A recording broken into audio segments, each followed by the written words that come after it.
High, good morning. আরও একটি নতুন ব্লগ নিয়ে চলে এসেছি তোমাদের সাথে শেয়ার করতে। এবার যাচ্ছি আমরা দুজন মেলায়, হুজুর সাহেব মেলায়, আমি আর আমার বোন। চলো তোমাদের সঙ্গে শেয়ার করি সেটা। টোটোতে উঠে বসলাম। টোটোতে উঠে মেলা 5 কিলোমিটার। সেই 5 কিলোমিটার যাওয়ার পরে আরও 1 কিলোমিটার হেঁটে যেতে হবে, কারণ ভেতরে টোটো ঢুকতে দেয় না। পুলিশে গেটে গেটে দাঁড়িয়ে আছে। দেখো আমাদের নামিয়ে দিয়েছে। এবার আমরা সবাই হেঁটে হেঁটে যাচ্ছি। দেখো হেঁটে হেঁটে যাচ্ছি। এই 1 কিলোমিটার দূরেই নামিয়ে দিয়েছে। দেখো সামনে দুটো ছেলে গাড়ির স্টার্ট ধরছে না, ওরা ঠেলে ঠেলে যাচ্ছে, স্টার্ট ধরানোর চেষ্টা করছে। যাই হোক, এই যে আমরা সবাই দেখো মেলাটা প্রচুর ভিড় হয়, যে আস্তে আস্তে যাচ্ছি।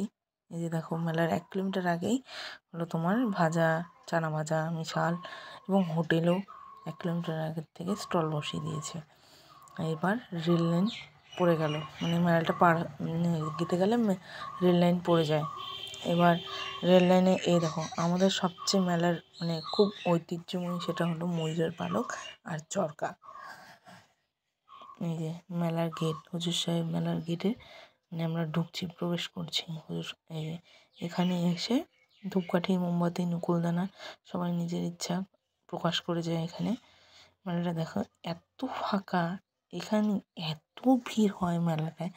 এখানে খালি কার মোবাইল চুরি হয়, টাকা চুরি হয়, ব্যাগ কাটে, নানান ধরনের জিনিস এই মেলাতে হয়।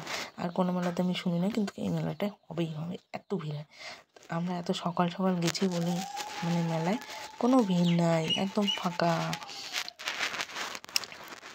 আমরা এখানে জিনিসপত্রের দাম করছিলাম, কিন্তু জিনিসপত্রের একটু দাম বেশি মনে হচ্ছিলো। তারপরে দেখো একদম কেউ নাই।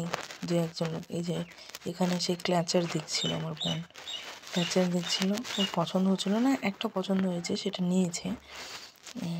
এই দেখো এই চরকাগুলো দেখলেই মনে হয় যে মনটা মেলা মেলা করছে, এরকম মনে হয়। তো মেলার থেকে এবার আমরা বেরোবো। এই যে বেরোনোর গেটটা দিয়ে বেরোচ্ছি। দেখো এখন দেখো অনেক ভিড় হচ্ছে, আস্তে আস্তে মানুষ মেলার দিকে ঢুকছে। এই যে আমরা মেলার থেকে বেরোয় যাচ্ছি। এই যে এই চরকাটা দেখো তো আরোই অদ্ভুত, মনটা করে মেলা।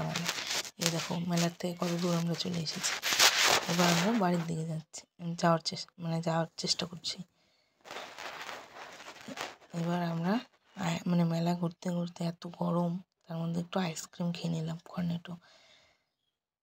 তারপরে মোমো স্যুপ খেয়ে বাড়ি চলে আসলাম। এবার দেখো গিফট কী এনেছি, জারবেল আর একটা ক্ল্যাচার, যেটা আমার বোনু মাথায় পড়েই ছিল, সেটাই নিয়ে এসে